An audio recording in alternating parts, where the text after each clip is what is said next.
जी अस्सलाम वालेकुम। कैफ और आज का लेक्चर आगाज़ करते हैं लेक्चर में 5। आज के लेक्चर में हम डिस्कस करने जा रहे हैं चैप्टर 1-2 का लास्ट कंसेप्ट है हमारा एक्सेप्टेंस एंड इट्स एसेंशियल्स। लेकिन उससे पहले आपको पता है एज यूजुअल हमारा क्विज होगा। क्विज का लिंक आप लोगों के ग्रुप में शेयर कर दिया गया है। तैयार हैं तो बताइए। तैयार हैं? चलिए सबसे पहले आपने CRN लिखना है। आपके मोबाइल की स्क्रीन पे डिस्प्ले हो गया होगा लिंक और क्विज, इस पे CRN लिखिए अपना ताकि हम क्विज स्टार्ट कर सकें। तैयार है जी? पहला क्वेश्चन करें स्टार्ट। ये रहा पहला क्वेश्चन।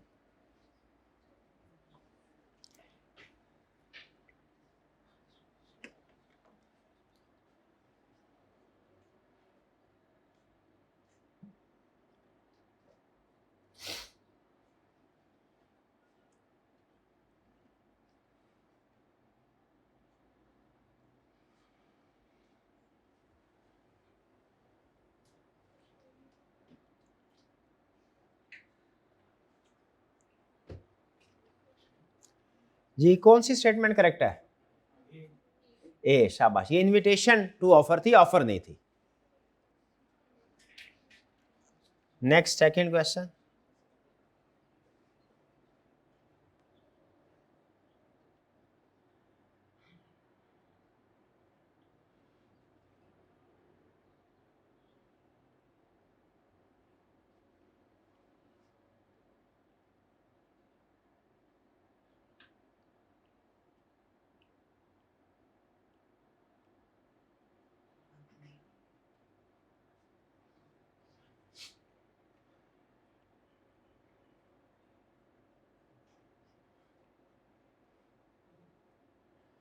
जी यहाँ पे हुआ कैसे? हारिस ने ऑफर की कि मोटरसाइकिल बिलाल को सेल करेगा और कहा 5 दिन तक मेरी ऑफर है।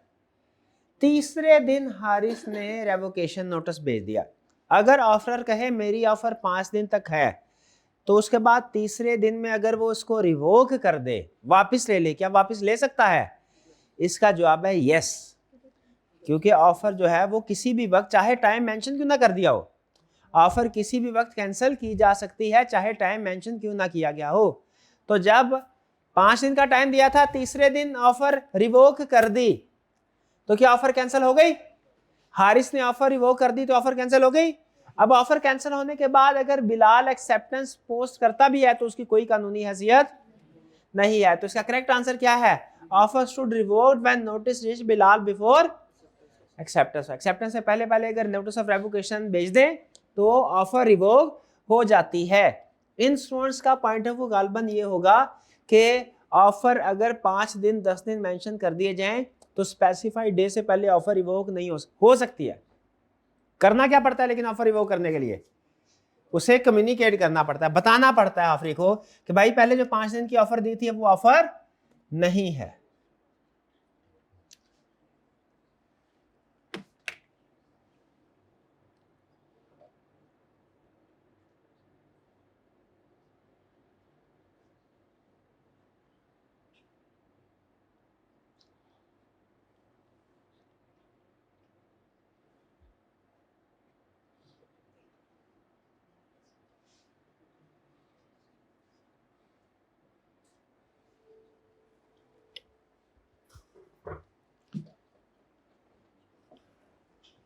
जिस वक्त वो चीज ढूंढ के वापस की उस वक्त प्राइस का नहीं पता था, बाद में पता चला प्राइस मिलेगा कि नहीं मिलेगा?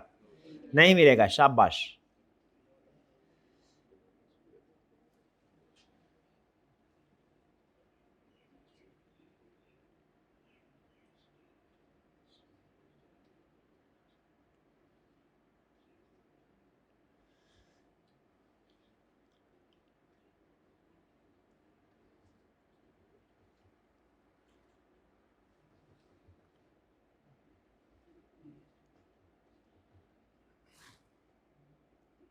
कौन सी ऑप्शन करेक्ट है?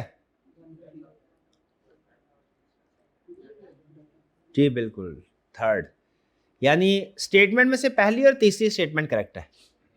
ऑफर कम्युनिकेट करनी चाहिए ऑफरी को और टर्म एंड कंडीशन में सर्टेन होना चाहिए, लेकिन एक पर्सन खुद को ऑफर नहीं कर सकता।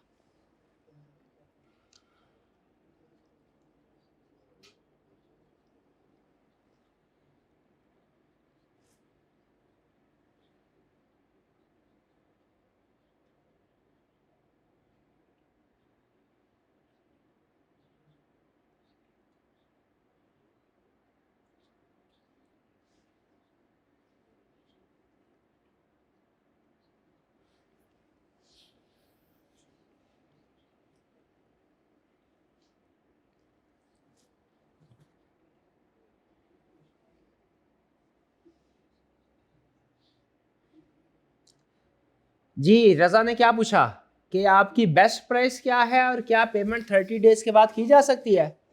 अगर होलसेलर ने इसको बेस्ट प्राइस बता दी तो क्या वो एक्सेप्टेंस समझी जाएगी? वो क्या है? वो इंफॉर्मेशन है, वो इंफॉर्मेशन शेयर हो रही है। ये ऑफर और एक्सेप्टेंस तो है ही नहीं, इंफॉर्मेशन शेयर हो रही है। ये दो चीजों को आपने ज़हन में रखा है, इंफॉर्मेशन शेयर हो वो भी वैलिड ऑफर या कॉन्ट्रैक्ट नहीं होता, और इन्विटेशन टू ऑफर वो भी वैलिड। ये अहम कंसेप्ट है इस चैप्टर के।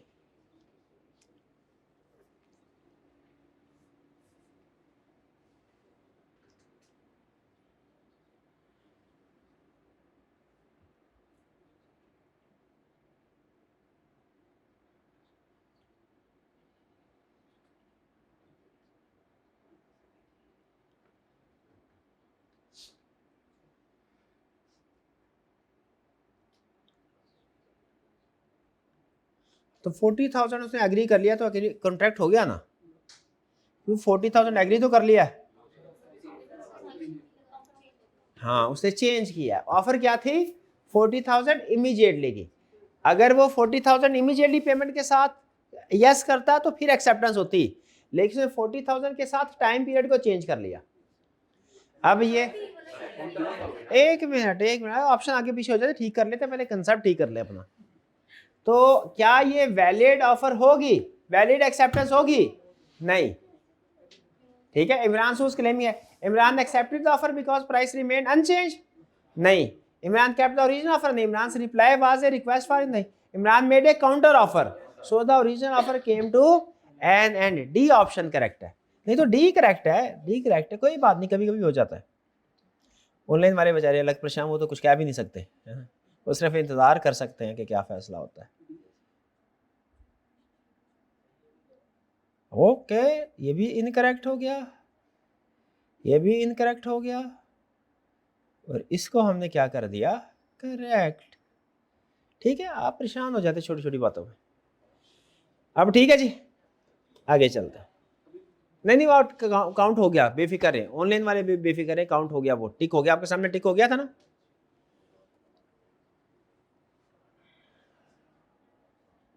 भाई जरा थोड़ा सा है।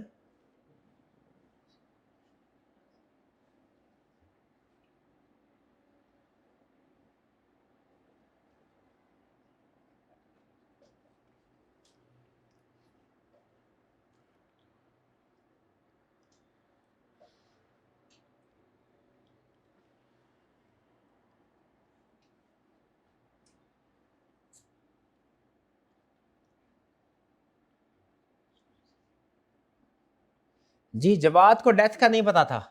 अगर डेथ का ना पता वो ऑफर की तो एक्सेप्टेंस कर दी जाए, क्या वैलिड एक्सेप्टेंस होगी? यस।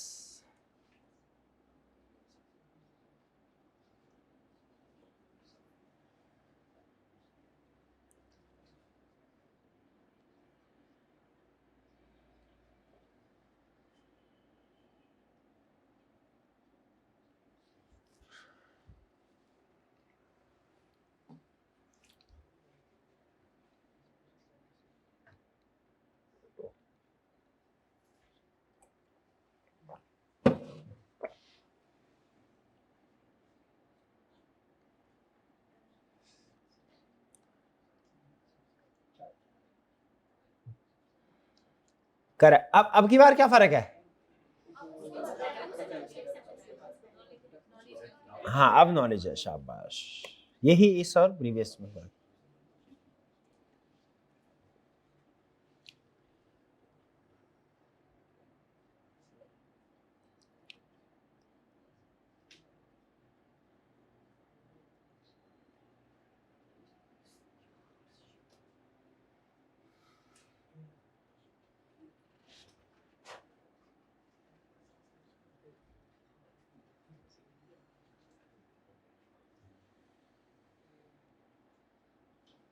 पहली स्टेटमेंट करेक्ट है और तीसरी थर्ड स्टेटमेंट, यानी ऑप्शन में से हमारी ए ऑप्शन करेक्ट होगी।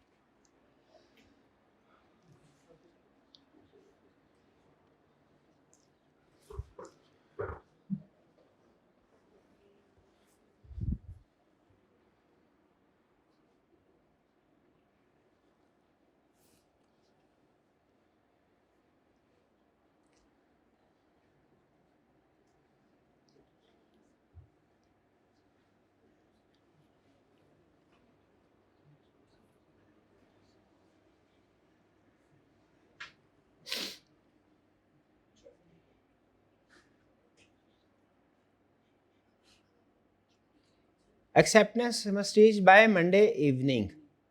Hamza remain silent until Thursday. तो रीजनेबल टाइम जो दिया था वो टाइम गुजर गया। टाइम अगर स्पेसिफाइड टाइम ऑफर के साथ टाइम स्पेसिफाइड हो, टाइम गुजर जाए तो ऑफर खत्म। और अगर टाइम से पहले ऑफर रिवोक करना चाहे कर सकता है। ऑफरर ने कहा कि 5 दिन के अंदर एक्सेप्टेंस देनी है, लेकिन तीसरे दिन ऑफरर ने कहा कि अभी ये ऑफर खत्म, तो ऑफर खत्म होगी कि 5 दिन बाद ही होगी। हाँ जी, एक्सेप्टेंस ना दी हो तो ऑफर खत्म हो जाएगी, जो भी क्वेश्चन आया था। करेक्ट। ये सारी केस स्टडी है। अब आपको अंदाजा होगा आहिस्ता आहिस्ता कि पहले लेक्चर में हमारे इजी क्वेश्चन थे, अब केस स्टडी स्टाइल में आ रहे हैं।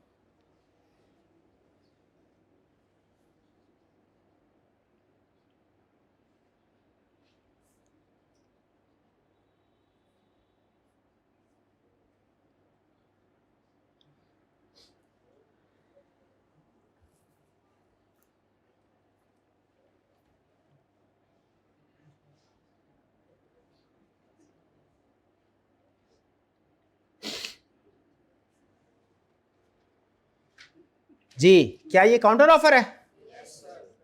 बिल्कुल काउंटर ऑफर है।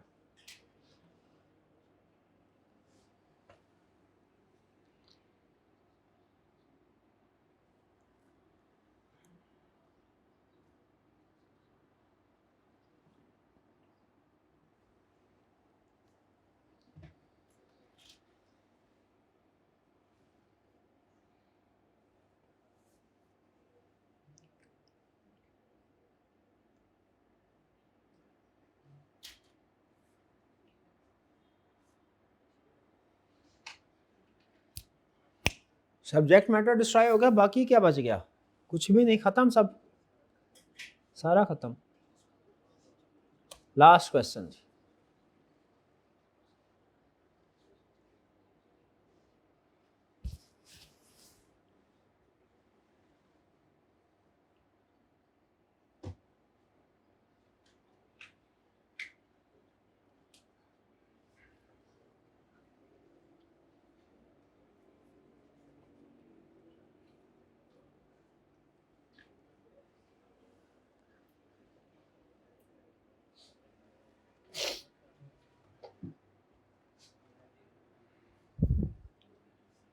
चलिए, first and second option correct, third correct नहीं है, क्योंकि अगर नॉलेज हो फिर ही क्लेम कर सकते हैं, वरना नहीं। अच्छा, एक चीज़ आपके साथ शेयर कर दूं। पहली चीज़, जो हमारा पहला क्विज था उसमें आपने देखा वो तो सिंपल क्वेश्चन थे, कंसेप्ट ऐसे, लेकिन आज के क्विज में सारे ही क्वेश्चन जो थे वो सिनेरियो बेस्ड क्वेश्चन थे, एमसीक्यूज थे, क्योंकि हमने इसी के ज़रिए से केस स्टडीज की प्रैक्टिस भी करनी है, एमसीक्यूज की भी प्रैक्टिस करनी है और केस स्टडी की भी प्रैक्टिस करनी है। तो आइंदा आपके जितने भी क्विज होंगे वो सारे सिनेरियो बेस्ड क्वेश्चंस ही होंगे। क्लियर ये, ताकि साथ साथ आप केस स्टडी के साथ भी कंफर्टेबल होते जाएं। लेकिन अभी मैंने केस स्टडी आपको लिखना नहीं सिखाई, अभी सिर्फ पढ़ना, समझना और फैसला करना सिखाया, उसको लिखना नहीं सिखाया। ठीक है, लिखना जो है वो नेक्स्ट स्टेज होगी, पहले आप इसके साथ कंफर्टेबल हो जाए। दूसरा, बाज़ औक़ात ऐसा होगा कि क्विज बनाते हुए ज़ाहिर ऑप्शन को टिक करना होता है, इंसान है, हम गलती हो सकती है। तो कभी ऐसा हो सकता है कि बी की बजाय ऑप्शन सी हो जाए, जैसे आज हुआ था, आपने हाईलाइट किया, हमने ऑप्शन करेक्ट कर दी, ऐसा ही है। बाद में आपने देखा जब ऑप्शन करेक्ट कर दी तो करेक्ट ऑप्शन टिक लग गया था, नीचे नंबर ऑफ पार्टिसिपेंट भी आ रहे थे। आपके मोबाइल पे अगर आप अपना रिजल्ट उसका ठीक देखना चाहते हैं ना, रिवाइज, तो आपको रिफ्रेश करना पड़ेगा। अगर आप सिर्फ मोबाइल की स्क्रीन ऐसे ही रखते हैं तो वो ज़ाहिर है पुराना ही डिस्प्ले करेगा जो पुराना था, लेकिन बैक एंड के ऊपर वो उसकी मार्किंग हो जाती है, करेक्ट मार्किंग हो जाती है। तो इस बारे में परेशान होने की ज़रूरत नहीं कि शायद आपका रिजल्ट इस वजह से डाउन गया है कि वो वाला एक क्वेश्चन जो था ना वो गलत था, सर ने बनाया हुआ, उसकी गलत ऑप्शन ठीक हुई थी और बाद में ठीक हुई तो मेरा रिकॉर्ड ठीक नहीं हुआ, ऐसा नहीं है। अगर आपका रिकॉर्ड डाउन है ना तो आपके कंसेप्ट डाउन है, इस वजह से। अगर यहाँ पे क्विज में कोई गलती हो तो आप शोर मचा के बता देते हैं और हम उसको ठीक कर लेते हैं, तो बैकएंड पे जब टिक एक दफा सामने आ जाता है वो, तो बैकएंड पे रिकॉर्ड अपडेट हो जाता है। चलिए जी, अब टॉपर्स।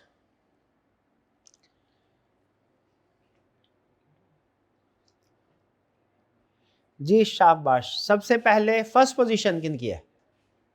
फर्स्ट ऑनलाइन का फर्स्ट पोजीशन, सीआरएन क्यों नहीं लिखा हुआ है? Second position, third, fourth, fifth, sixth, seventh, eighth, ninth, 10th। चलिए, ऑनलाइन में जिन स्टूडेंट्स की पोजीशन होगी उनके साथ फिर आप शेयर कर दिएगा प्राइस। चलिए अब चलते हैं हम आज के लेक्चर की तरफ। लेक्चर में सबसे पहले मुझे बताइए कि आपने कल घर जाके क्या रीड किया इसे? ओके, इसमें एक चीज थी exam cheat sheet. Exam cheat sheet आपने पढ़ी? ओके, इसको डिस्कस करते हैं हम एग्जाम चीट शीट को।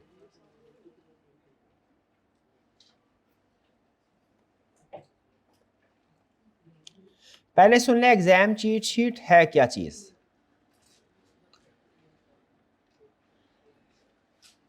जब भी हम कोई कंसेप्ट पढ़ेंगे तो उसके एंड पे हमारी कोशिश होती है कि आई कैप के पास्ट पेपर में से हम सर्च करें कि आई कैप ने इस कंसेप्ट को किस तरीके से केस स्टडीज में टेस्ट किया हुआ। ये फॉन्ट साइज सही है या बड़ा कर दूं? बढ़ा दूं या ठीक है फॉन्ट साइज? एंड वाले भाईजान ओके। तो हम क्या करते हैं, कोई भी कंसेप्ट जो है ना उसको पढ़ने के बाद आई कैप के पास्ट पेपर्स को स्कैन करते हैं कि ये कंसेप्ट आई कैप ने पास्ट पेपर में किस किस तरीके से टेस्ट किया है। वो जिस तरीके से फिर टेस्ट किया होता है डिफरेंट बड़ी बड़ी केस स्टडीज में, तो उसमें से जो उसका रेलिवेंट पोर्शन होता है वो निकाल के हम एक छोटा सा क्वेश्चन बना लेते हैं FAQ स्टाइल में, समझ लीजिए। ठीक है, उसमें क्या होता है फिर कि ये क्वेश्चन में है बज़ाहिर छोटा सा क्वेश्चन, लेकिन इसके अंदर केस स्टडी कैसे आई कैप टेस्ट करता है वो कंसेप्ट बिल्ट इन होता है। तो जब आप ये छोटे छोटे क्वेश्चन को आंसर दे देते हैं तो इसका मतलब है बैक एंड पे आप ये केस स्टडी सॉल्व कर रहे हैं, आप में केस स्टडी को सॉल्व करने की एबिलिटी क्रिएट हो रही है, और ये पास्ट पेपर के क्वेश्चन से सेलेक्ट किए गए। तो समझ लीजिए पास्ट पेपर में से जो सबसे मुश्किल पॉइंट थे हमने वो निकाल के छोटे छोटे क्वेश्चंस की शक्ल में आपके सामने रख दिए। डिवाइड एंड रूल कि एक केस स्टडी बड़ी केस स्टडी थी उसमें 5 पॉइंट थे, उसको डिवाइड किया और जो जो जिस लर्निंग ऑब्जेक्टिव का पॉइंट था उसको उधर भेज दिया। तो यानी वो एक बड़ी केस स्टडी की 6-7 छोटी छोटी केस स्टडीज बन गई, तो वो फिर आपको रेलिवेंट लर्निंग ऑब्जेक्टिव में नजर आएंगे। ये है चीट शीट का कंसेप्ट। जब आप इसको पढ़ते हैं तो इसका मतलब क्या है, केस स्टडी की प्रैक्टिस कर रहे हैं। आइए जरा स्टार्ट करते हैं। एक कस्टमर ये इसमें हो सकता है मैं आपको हर चीट शीट ना पढ़ाऊं, लेकिन आपने हर चीट शीट पढ़नी है। मुझे फिर जो जो आप कहेंगे कि सर ये समझा दें वो मैं आपको समझा दूंगा। आज हम कंप्लीट सारी चीट शीट डिस्कस कर रहे हैं। A customer brings a tagged dress to the counter for payment, what is her act? ये क्या है, ऑफर है क्या? ये ऑफर है, शाबाश शाबाश, ऑफर है। ठीक है, और जो डिपार्टमेंटल स्टोर ने ये प्रोडक्ट डिस्प्ले की हुई थी उसकी तरफ से क्या, invitation to offer, correct. Next, a baker advertises cakes at a discount online, is she bound to sell at that price? क्यों? उसने अगर जो फेसबुक पे पोस्ट लगाई और साथ में प्राइस लिख दिया है, इनविटेशन टू ऑफर है। अगर दूसरी पार्टी ऑर्डर दे दे तो ये उसको कैंसिल कर सकती है, प्राइस को बढ़ा भी सकती है।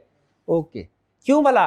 क्योंकि ये जो फेसबुक सोशल मीडिया पे पोस्ट लगाई गई ये ऑफर नहीं थी, इनविटेशन टू ऑफर थी। दूसरी पार्टी की ऑफर होती है, जो ये चाहे तो ऑफर एक्सेप्ट करे, चाहे तो ना करे। Next, N acceptance is sent by someone other than offeree, is it valid? क्यों, किसको ऑफर सेंड करनी चाहिए? हाँ, जिसको, यानी offeree. Okay, an offer lapse due to time, condition or notice, is it revoked? Time गुजर गया, टाइम गुजर गया, ऑफर रिवोक। कंडीशन जो साथ में अटैच थी वो फुलफिल नहीं की, टाइम साथ अटैच किया था 5 दिन के अंदर जवाब देना है, 6 दिन हो गए, ऑफर वैलिड के रिवोक। कंडीशन लगाई गई थी कि आपने क्लब की मेंबरशिप लेंगे तो फिर हम आपको ये चीज सेल करेंगे, क्लब की मेंबरशिप नहीं ली गई, कंडीशन पूरी नहीं हुई तो ऑफर। 5 दिन का कहा गया था, तीसरे दिन नोटिस भेज दिया कि ऑफर खत्म, समझे ऑफर खत्म हुई कि 5 दिन बाद ही होगी, खत्म हो गई। क्लियर? इसके पीछे भी एक केस था, इस लफ्ज के पीछे भी केस, इस लफ्ज के पीछे भी case. A buyer ask about payment terms instead of accepting, is a contract formed? मैंने कहा 30,000, इसने कहा सर कैश में के क्रेडिट में, और कितने अरसे बाद पेमेंट ले लूं, क्या ये एक्सेप्टेंस है? एक्सेप्टेंस कब होती है? जब स्ट्रेट अवे वो यस करता। ये आगे further inquiry. An offerer dies, but the offeree accept without knowing this. Contract हुआ? Yes हुआ. Till when can an offer be revoked? Before acceptance is given by offeree. ये थोड़ा सा टेक्निकल वर्ड है. Until acceptance is complete as against proposal. ये आज discuss करेंगे हम इसको. नेक्स्ट है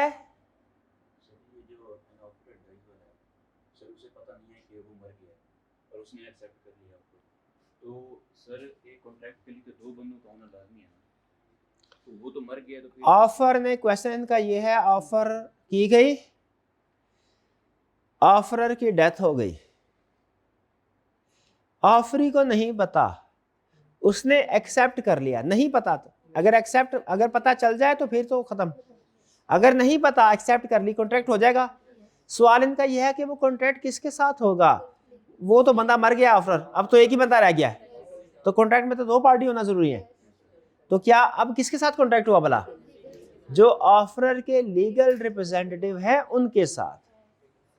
जब एक पार्टी की डेथ हो जाती है तो कौन जिम्मेदार होता है?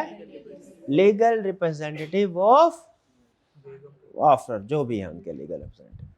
ठीक है, हालांकि इसके में आगे फर्दर डिस्कशन है, इसमें आगे कुछ फर्दर डिस्कशन है, वो हम कभी बाद में स्टडी करेंगे।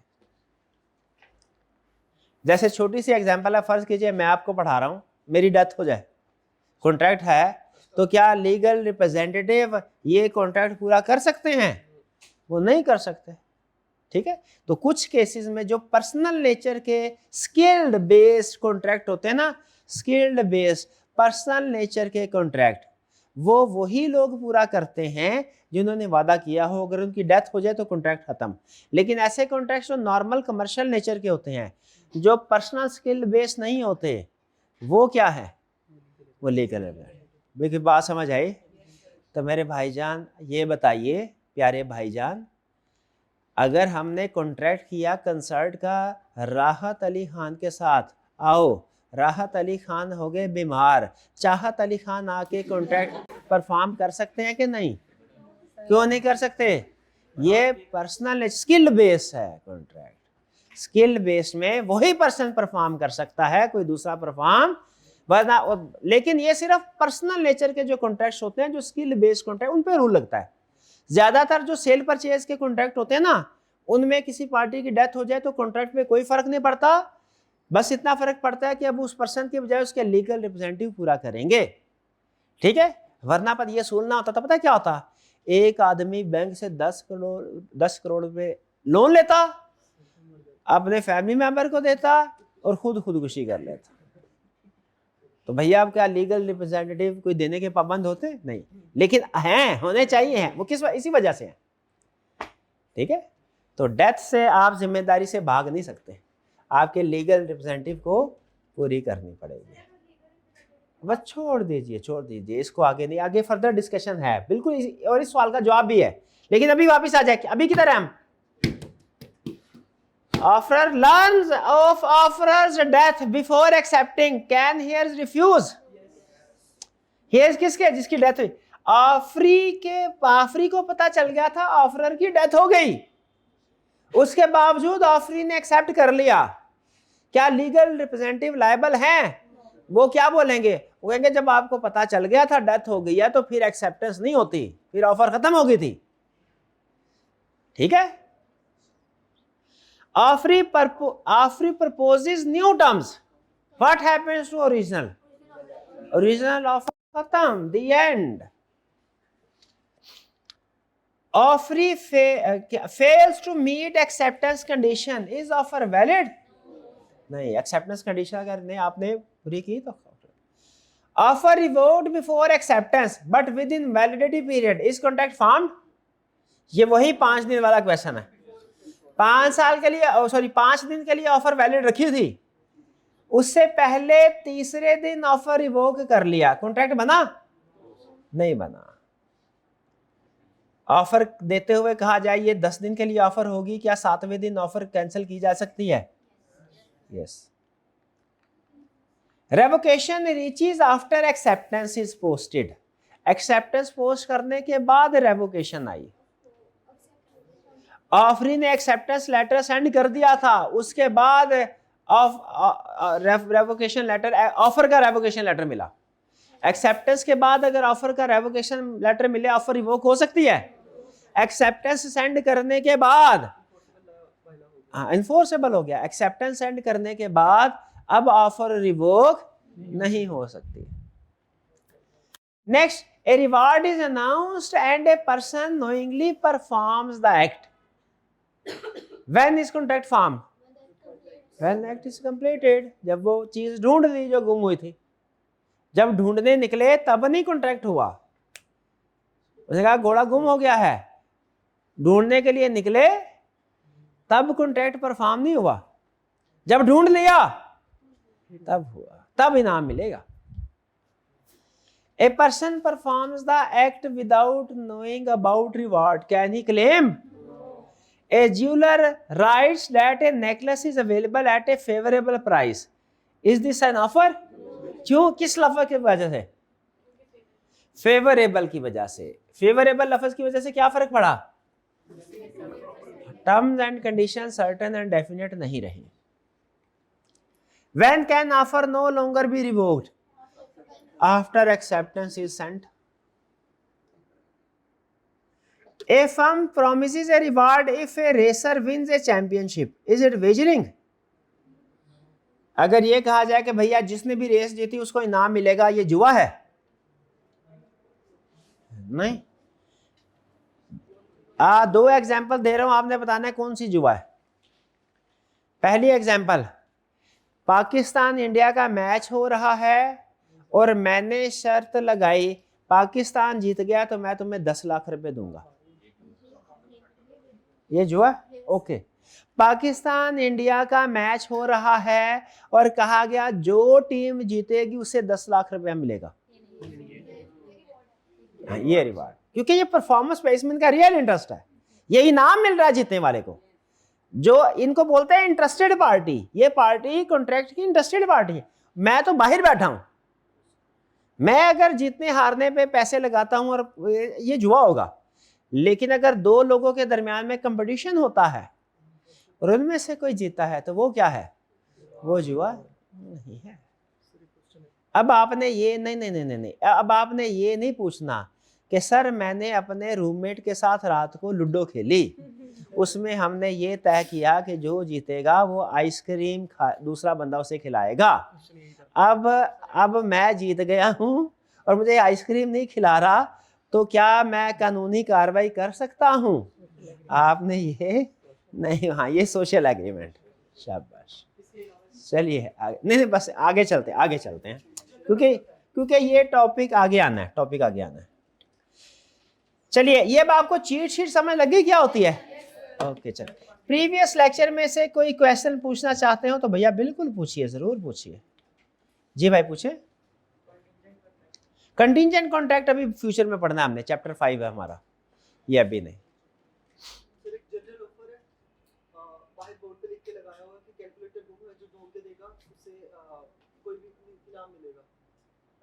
जिस ढूंढने वाले को नहीं पता कि ये ऑफर दी हुई है, उसने ढूंढने के बाद ये ऑफर पड़ी है, अभी वो ऑफर के पास नहीं गया, तो ये भी कॉन्ट्रैक्ट होगा। जिस वक्त चीज, इनका क्वेश्चन ये है कि अगर चीज गुम हो गई, हमने जनरल अनाउंसमेंट की कि ढूंढने वाले को इनाम मिलेगा, किसी एक पर्सन ने ढूंढा, उसे उस वक्त नहीं पता था इनाम है, लेकिन हमारे पास पहुंचने से पहले रास्ते में उसे पता चल गया इनाम मिलेगा कि नहीं। लॉ कहता है जिस वक्त वो एक्ट परफॉर्म किया गया ना, उस वक्त फैसला होगा कि पता था या नहीं, जिस वक्त कॉन्ट्रैक्ट परफॉर्म किया गया, बाद में नहीं। डन जी, और की क्वेश्चन? चलिए अब चलते हैं हम अपने इस चैप्टर के लास्ट कंसेप्ट की तरफ, लर्निंग ऑब्जेक्टिव 3।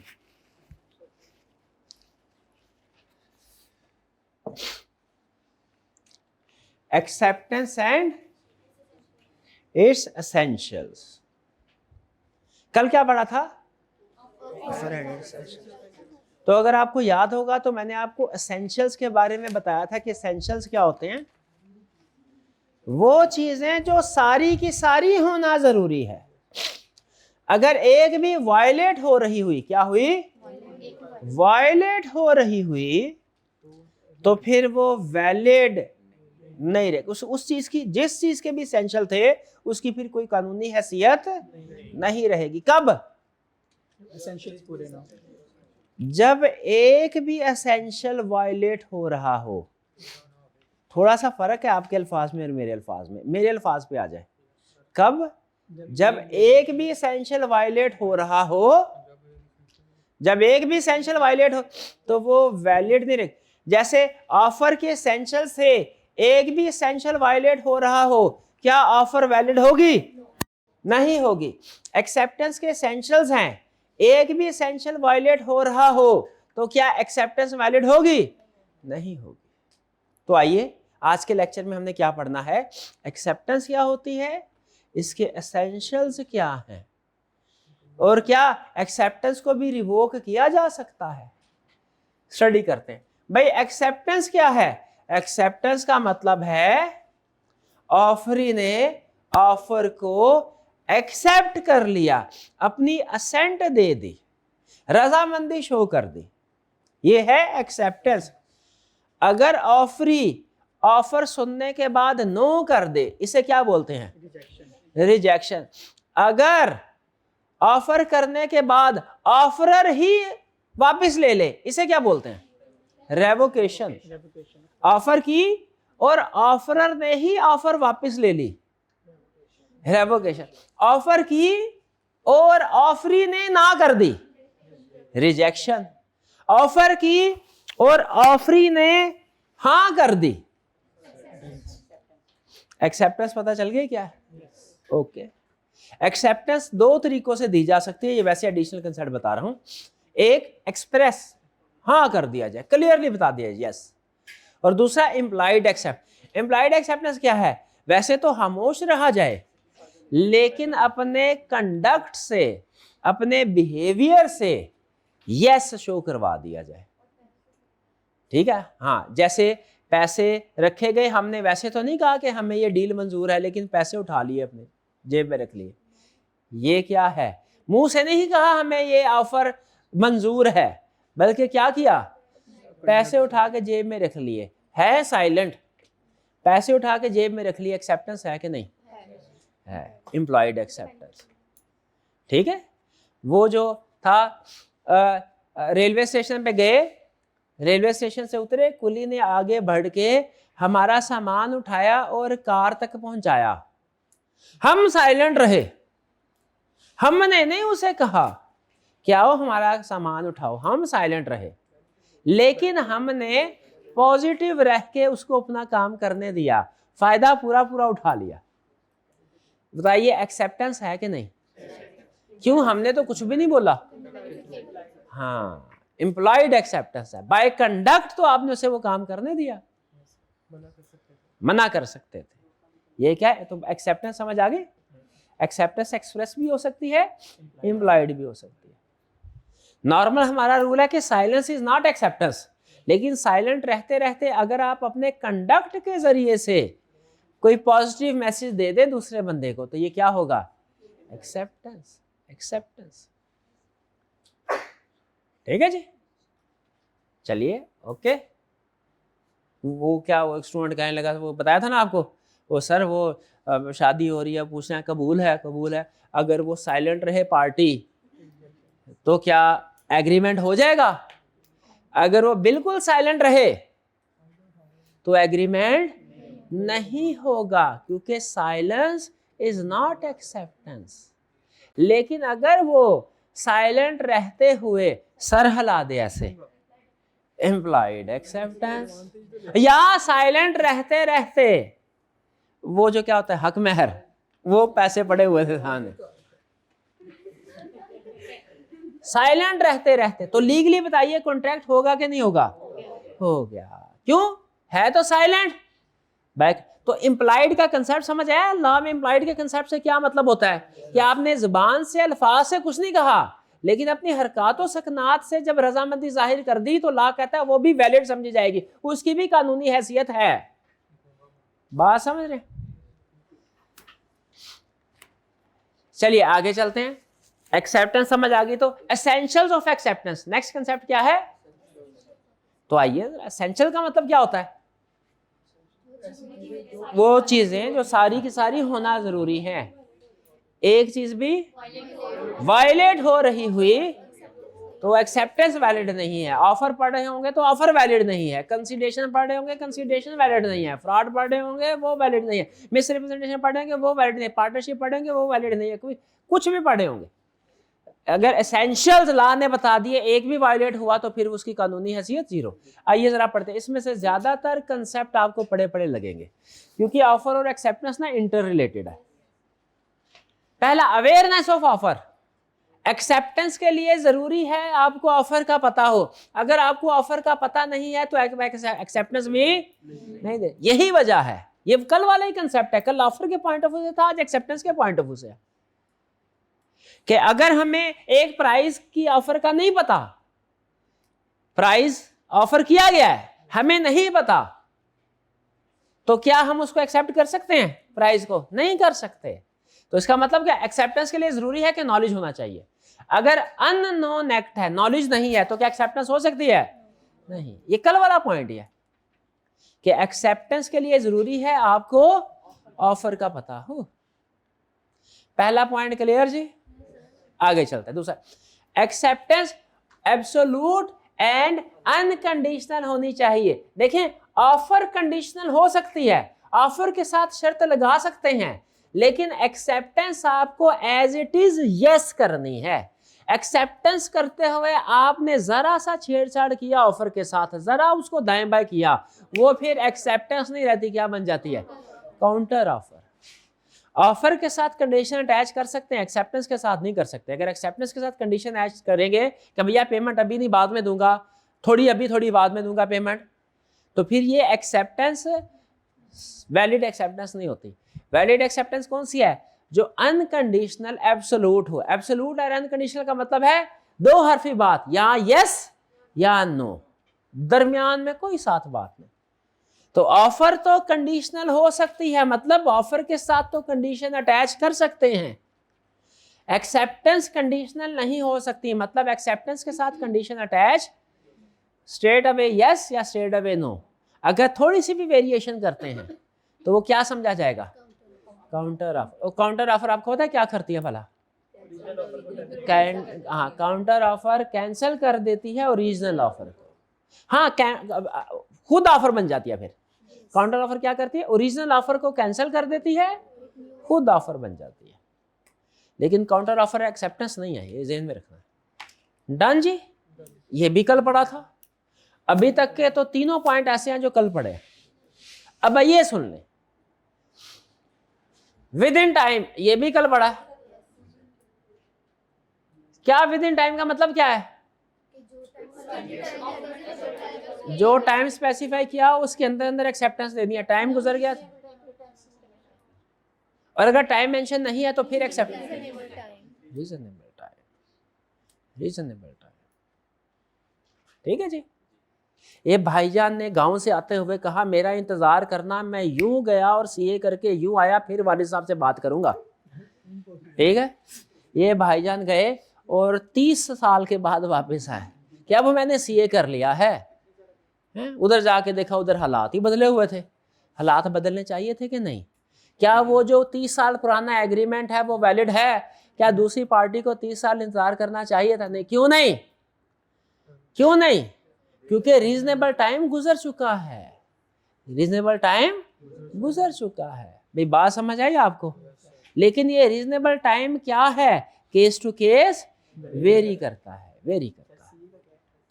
सीए का रीजनेबल टाइम क्या है? भाई 5, 6, 7 साल, 8 कर लें, चलें, ये रीजनेबल है। अब 30 साल तो नहीं ना, ये तो ज्यादा है। आगे इसलिए कोशिश क्या करनी है, इसमें मैसेज क्या है आपके लिए, जो आपको, हाँ, कि सीए जल्द से जल्द करें। किसके लिए करें वो आपकी मर्जी है, वालिदैन के लिए करें, अपने लिए करें, वो आपकी मर्जी है। लेकिन मैसेज क्या है, भाई जल्द से जल्द कर लें, रीजनेबल टाइम में कर लें। विद इन टाइम, समझ आ गई बात। Next manner. अच्छा मैनर, ये इंटरेस्टिंग कंसेप्ट है। इसका मतलब क्या है? तरीकाकार। बाकी की कंडीशंस के बारे में तो लॉ सख्त है। क्या? अगर ऑफर के साथ शर्त लगा दी, जरा गौर से सुनिएगा, इसमें ट्विस्ट है। बाकी की टर्म्स एंड कंडीशन में लॉ ने कहा जरा भी दाएं बाएं हुए तो ऑफर फारग, एक्सेप्टेंस नहीं है। लेकिन ये जो मैनर ऑफ एक्सेप्टेंस है ना, या manner of communication, manner of communication का मतलब क्या है? कम्युनिकेशन कैसे की जाएगी। टाइमिंग ऑफ कम्युनिकेशन और मैनर ऑफ कम्युनिकेशन में फर्क। टाइमिंग ऑफ कम्युनिकेशन मतलब कम्युनिकेशन कब करनी है।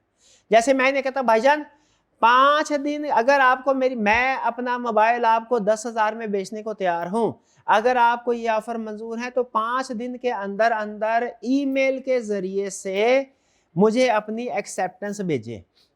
इसमें 5 दिन क्या है? टाइम। और ईमेल क्या है? Manner of communication. मैनर। अगर 5 के 6 दिन हो गए, टाइम वायलेट। टाइम और दूसरी कंडीशंस के बारे में लॉ बड़ा स्ट्रिक्ट है। जैसे ही चेंज हुआ, जैसे मोड ऑफ पेमेंट, भाई कुछ अभी कुछ बाद में लॉ कहता है खत्म। लेकिन मैनर ऑफ कम्युनिकेशन में लॉ ने थोड़ी रिलैक्सेशन दी है। क्या? मैंने अजर से सुनेगा, मैंने कहा भाई अगर मैं मोबाइल 10,000 में बेचना चाह रहा हूँ, अगर मंजूर है तो मुझे 5 दिन के अंदर ईमेल करना। इन्होंने 5 दिन के अंदर SMS कर दिया, यस मंजूर है। इसको कहते हैं डेविएटेड एक्सेप्टेंस या क्वालिफाइड एक्सेप्टेंस, कि जब स्पेसिफाइड मैनर में एक्सेप्टेंस नहीं की गई। इसमें लॉ का पॉइंट ऑफ व्यू थोड़ा रिलैक्स है। रिलैक्स कैसे? लॉ ये कहता है भाई इसने गलत किया है, क्योंकि इसको स्पेसिफाइड मैनर किया गया था।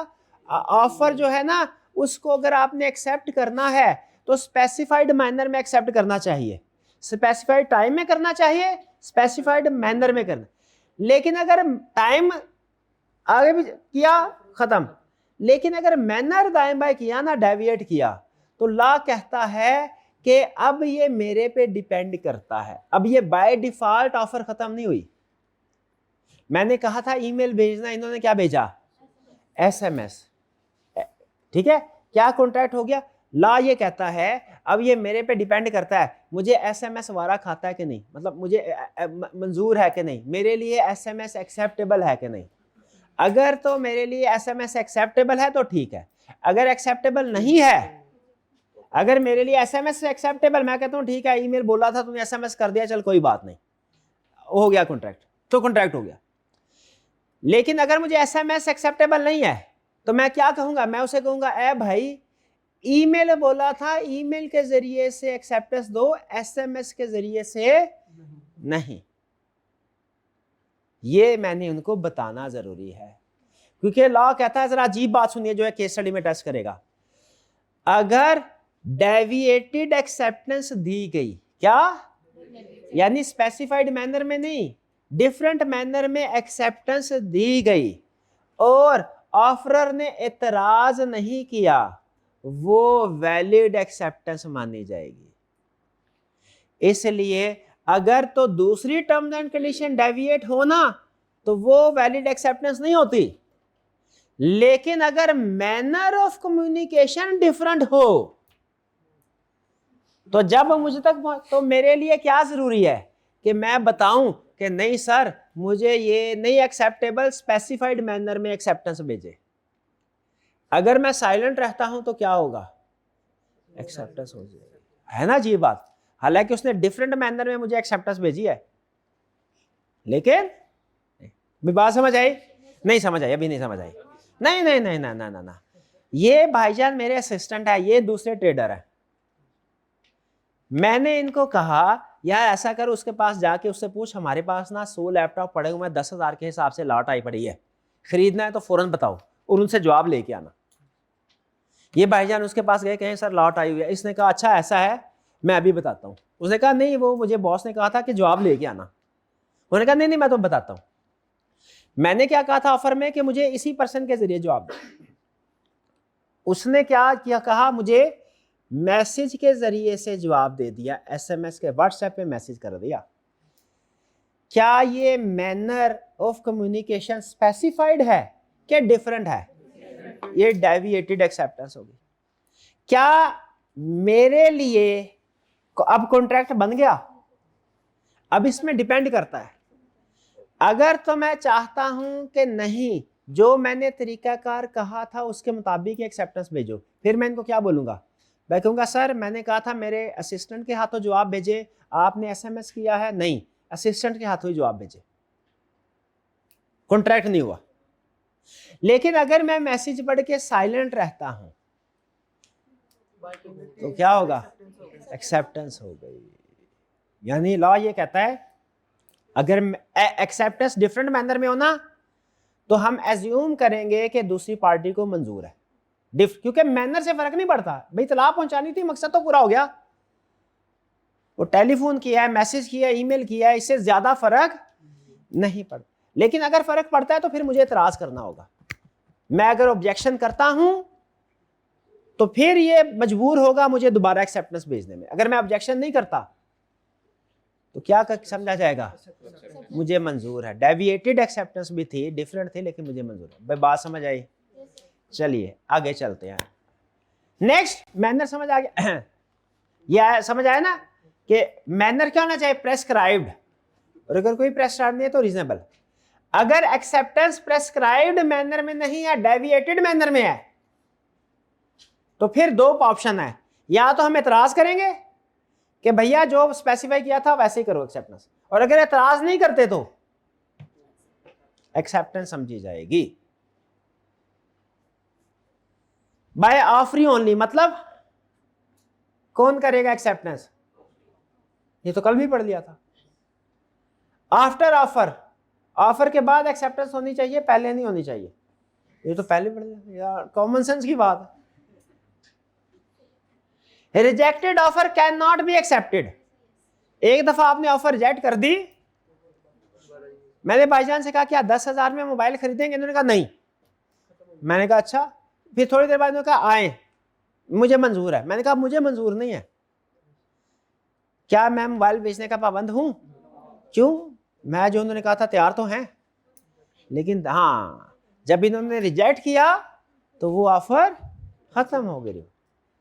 एक दफा अगर ऑफर रिवोक कर दी जाए दोबारा एक्सेप्ट, जब तक कि दोबारा फ्रेश ऑफर ना आए। साइलेंस एक्सेप्टेंस है नहीं, लेकिन इन दोनों पॉइंट्स को साथ मिला के पढ़ना है। साइलेंस एक्सेप्टेंस नहीं है, लेकिन अगर बाय कंडक्ट या बाय परफॉर्मेंस बोला कुछ नहीं लेकिन कुछ एक्ट कर दिया, पॉजिटिव एक्ट, तो वो फिर साइलेंस होने के बावजूद भी क्या हो जाएगा? एक्सेप्टेंस हो जाएगा। जैसे मैंने कहा भाई मेरा मोबाइल आके आप 10,000 में खरीदेंगे, अगर खरीदना चाहते हैं तो मेरे बैंक अकाउंट में 10,000 जमा करवा दें। इन्होंने मुझे तो यस नहीं कहा, मेरे बैंक अकाउंट में 10,000 जमा करवा दिया, है साइलेंट रहे, लेकिन जो शर्त परफॉर्मेंस की शर्त थी वो पूरी कर दी। Implied acceptance. एम्प्लॉयड एक्सेप्टेंस का कंसेप्ट समझ आ रहा है आपको? लॉ में एम्प्लॉयड एक्सेप्टेंस का कंसेप्ट बड़ा स्ट्रॉन्ग कंसेप्ट है। Next, communication of acceptance. Acceptance कब कम्युनिकेट होती है? ऑफर कब कम्युनिकेट होती है? ऑफरी के पास पहुंच जाए। एक्सेप्टेंस कब कम्युनिकेट होती है? हाँ, ये सुनिएगा जरा। ऑफर एक ही स्टेप में कम्युनिकेट होगी। कब? जब ऑफरी तक पहुंचेगी। ठीक है। Acceptance exceptional case, different case है। एक्सेप्टेंस एक नहीं दो स्टेजेस पे होती है। ऑफर कब कम्युनिकेट होती है? एक स्टेज पे। कब? ऑफरी को पहुंच जाएगी। एक्सेप्टेंस एक नहीं दो स्टेजेस पे कम्युनिकेट होती है। Stage number 1, when offeree sends acceptance, when offeree sends letter. और दूसरी stage, when acceptance received by offeree. फिर से, एक्सेप्ट ऑफर एक ही टाइम पे कम्युनिकेट होगी। कब? ऑफरी तक पहुंच जाएगी। एक्सेप्टेंस दो स्टेजेस में कम्युनिकेट होती है। एक को कहते हैं एज अगेंस्ट ऑफरर, एक को कहते हैं एज अगेंस्ट ऑफरी। एक्सेप्टेंस कितनी स्टेजेस में कम्युनिकेट होती है? दो। Stage number 1 when offeree sends acceptance letter, और stage number 2 when offeror receives acceptance letter. यानी send stage 1, acceptance letter send, ये स्टेज 1 ऑफ एक्सेप्टेंस है। Acceptance letter received stage 2 of acceptance है। एक्सेप्टेंस कितनी स्टेज में कम्युनिकेट होती है? 2। किस किस स्टेज में? स्टेज 1 एक्सेप्टेंस लेटर सेंड, दूसरी स्टेज एक्सेप्टेंस लेटर रिसीव्ड। भाई बात समझ आए? भाई इधर आइए, थोड़ा सा डेमो देते हैं इसको, जरा आखिरी कंसेप्ट है, इसको थोड़ा सा डेमो देते हैं। मेरे भाई आप भी आ जाए, आप भी आ जाए, आप भी आ जाए। अच्छा लग रहा है, शाबाश। थोड़ा सा फिर मजीद पीछे। ये लेटर है, ये मैंने एक चीज बेचनी है भाई को, ये कोई एक चीज, ये लेटर है ऑफर लेटर। मैं, ये डाक वाले भाई हैं, ये आजा भैया भाई डाक, वो हम दोनों पार्टी है। मैंने ऑफर लेटर, ये भाई उस तक पहुंचा दो, ये नहीं रास्ते में पहले जाए।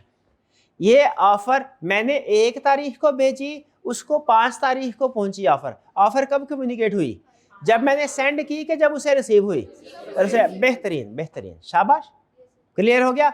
चले अब भाईजान, अब आप एक्सेप्टेंस साइन करें। थोड़ा सा मजीद पीछे हो ना, जल्दी जल्दी ना मेरे पास आ जाए। अब एक्सेप्टेंस कर दिया आपने। अच्छा, अब एक्सेप्टेंस इनको दे दें, आहिस्ता आहिस्ता है, यहाँ पे आके रुक जाए। इस स्टेज पे क्या एक्सेप्टेंस कम्युनिकेट हुई है? एक स्टेज पूरी हो गई है। Acceptance is sent. जब एक्सेप्टेंस सेंड कर दी जाए, इसे कहते हैं acceptance is communicated as against offeror. Acceptance is communicated as against, जब ऑफरी ने एक्सेप्टेंस सेंड कर दी, इसे क्या बोलेंगे? Acceptance is communicated as against offeror. इसका मतलब क्या है? इसका मतलब ये है कि अब ऑफरर ऑफर को रिवोक नहीं कर सकता, ऑफरर बाइंड हो गया। ऑफरर अब ऑफर को रिवोक नहीं कर, मैं अगर इस ऑफर को इस स्टेज पे रिवोक करना चाहूं तो कर सकता हूं। ये स्टेज कौन सी है? मेरे पास एक्सेप्टेंस लेटर पहुंचा नहीं है, लेकिन उसने सेंड कर दिया, तो मैं बाइंड हो गया, मेरे हाथ पैर बंद गए, अब मुझे कॉन्ट्रैक्ट पूरा करना पड़े, मैं ऑफर को रिवोक नहीं कर सकता। हाँ, अब मेरे पास आइए, अब एक्सेप्टेंस लेटर मेरे तक पहुंच गया। पहली स्टेज थी सेंड किया एक्सेप्टेंस, ये कौन सी स्टेज है? सेकंड।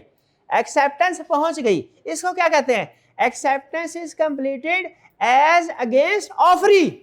एज अगेंस्ट ऑफरी, मेरे पास लेटर आया तो इसको क्या बोलते हैं? Acceptance is communicated as against, मैं ऑफरर हूं, ऑफरी कौन है भला? वो। जब मेरे पास एक्सेप्टेंस लेटर आया तो acceptance is communicated as against, इसका मतलब क्या भला? कि अब ऑफरी भी अगर कैंसिल करना चाहे नहीं कर सकता। अब दोनों पाबंद हो गए। फिर से ये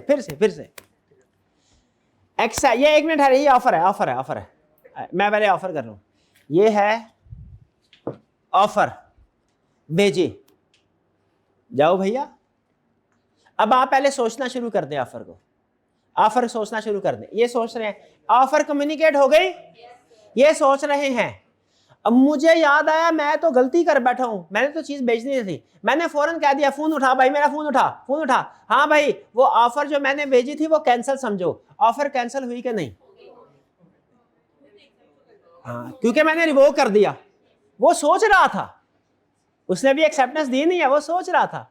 ऑफर कैंसिल हो गई, रेवोकेशन। अब ये एक्सेप्ट कर सकता है? ओके, चले। अब फिर ऑफर दी इनके पास ही। अब दूसरा केस, ऑफर इनके, ये सोच रहे हैं, सोच के इन्होंने एक्सेप्टेंस कर दी। एक्सेप्टेंस कर दे, इनको भेज दे। ये भाईजान रास्ते में है, course of transmission, in course of transmission, ये रास्ते में है। बताइए, उन्होंने एक्सेप्टेंस भेज दी, इसको हम लीगली क्या कहते हैं? Acceptance is communicated as against offeror, as against. इसका मतलब क्या? अब मैं फोन कर रहा हूं, हाँ भैया फोन उठाओ। ओ भाई, मैंने तो आपको जो चीज भेजी बड़ी सस्ते में भेज दी, खत्म समझो, ऑफर खत्म समझो। क्या खत्म कर सकता हूं ऑफर? कहेंगे सर ये आपके अगेंस्ट कार्रवाई हो चुकी है, एक्सेप्टेंस एज अगेंस्ट ऑफरर हो चुकी है, अब आप ऑफर को कैंसिल नहीं कर सकते। डन। लेकिन याद रखें अभी कहानी पूरी नहीं हुई। इस स्टेज पे एक्सेप्टेंस मेरे पॉइंट ऑफ व्यू से तो कंप्लीट हुई है, एज अगेंस्ट ऑफर नहीं हुई। क्या मैं इस एक्सेप्टेंस को खत्म करना चाहूं? नहीं कर सकता। क्या ऑफरी कर सकता है? हाँ कर सकता है, लेकिन इसके लिए अल्लाह ने शर्त रखी है। क्या? ए ऑफरी, अगर तुम इस एक्सेप्टेंस को रिवोक करना चाहते हो तो मुझे एक ऑफर को कम्युनिकेट करो एक्सेप्टेंस से पहले पहले। अब आप हल्का हल्का मेरी तरफ आए, आप तेज तेज मेरी, ये एक्सेप्टेंस है, एक्सेप्टेंस हल्का, आप तेज तेज मेरी तरफ आके, हाँ तेज तेज तेज तेज जल्दी से, और नहीं इसको चाहिए रहने दे, ये नहीं कैंसिल हो गया। अब देखे कैंसिलेशन पहले पहुंची, एक्सेप्टेंस अभी नहीं पहुंची। एक्सेप्टेंस कैंसिल हुई कि नहीं?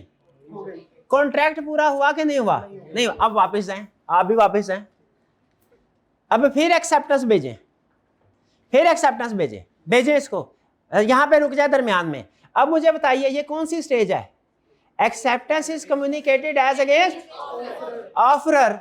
मैं पाबंद हो गया, मैं फोन करके कहूं भैया नहीं मैंने नहीं एग्रीमेंट करना, वैलिड है, मैं रिवोक कर सकता? नहीं कर सकता। शाबाश, मैं रिवोक नहीं कर सकता, अब वो रिवोक कर सकते हैं। अब आप क्या, अब लेकिन रिवोक करने के लिए शर्त क्या है? एक्सेप्टेंस के मुझे कम्युनिकेट करें, एक्सेप्टेंस से पहले रिवोकेशन कम्युनिकेट करें। अब ये भाई मुझे एक्सेप्टेंस कम्युनिकेट करने आ रहे हैं, वो वाले भाई रेवोकेशन कम्युनिकेट करने आ रहे हैं। अब क्या चीज वैलिड होगी? ये डिपेंड करता है मेरे तक पहले क्या पहुंचता है। अब आप भी आए, अब आप जरा हल्की आंच पे, आप तेज तेज आ जाओ भाई, तेज। अब ये एक्सेप्टेंस हो गई, अब क्या है मेरे तक एक्सेप्टेंस पहुंच गई, कॉन्ट्रैक्ट हो गया।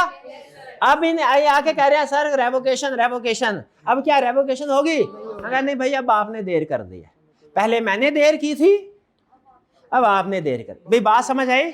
बस शुक्रिया, जज़ाकल्लाह। सम अप करते हैं। ऑफर कब रीच होती है, ऑफर कब कम्युनिकेट होती है? जब दूसरी पार्टी तक रीच हो जाए। एक्सेप्टेंस कब कम्युनिकेट होती है? It depends. एक्सेप्टेंस जब सेंड की जाती है तो यह है कम्युनिकेटेड अगेंस्ट ऑफरर, और जब एक्सेप्टेंस रीच हो जाती है तो यह है कम्युनिकेशन अगेंस्ट ऑफरी। अगर सेंड होना एक्सेप्टेंस दरमियान में तो ऑफरर रिवोक नहीं कर सकता, ऑफरी एक्सेप्टेंस रिवोक कर सकता है अगर दरमियान में। लेकिन शर्त क्या है कि रेवोकेशन एक्सेप्टेंस से पहले आए। अगर रेवोकेशन पहले आ गई तो रिवोक, अगर एक्सेप्टेंस पहले आ गई तो कॉन्ट्रैक्ट। भाई कहानी समझ आई? यही सारी कहानी उसने बताने की कोशिश की है कि एक्सेप्टेंस को रिवोक करना चाहे कर सकते हैं, लेकिन कब तक? Before acceptance reaches offeror. Acceptor acceptance को रिवोक कर सकता है क्या? यस कर सकता है, रिवोक खत्म, लेकिन कब? पहुंचने से पहले पहले। और ये है एक्सेप्टेंस एज अगेंस्ट ऑफरर और एज अगेंस्ट। क्लियर जी? ये था हमारा आज का लेक्चर। ये कुछ एग्जाम टिप्स है, ये अहम पॉइंट है जो हमने डिस्कस कर दिए हुए हैं।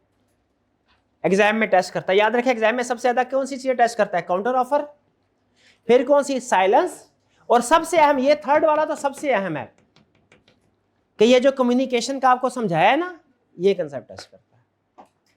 कुछ समझ आया? बाकी ये तो आसान था, ये भी आसान था। क्या ये समझ आया कि नहीं?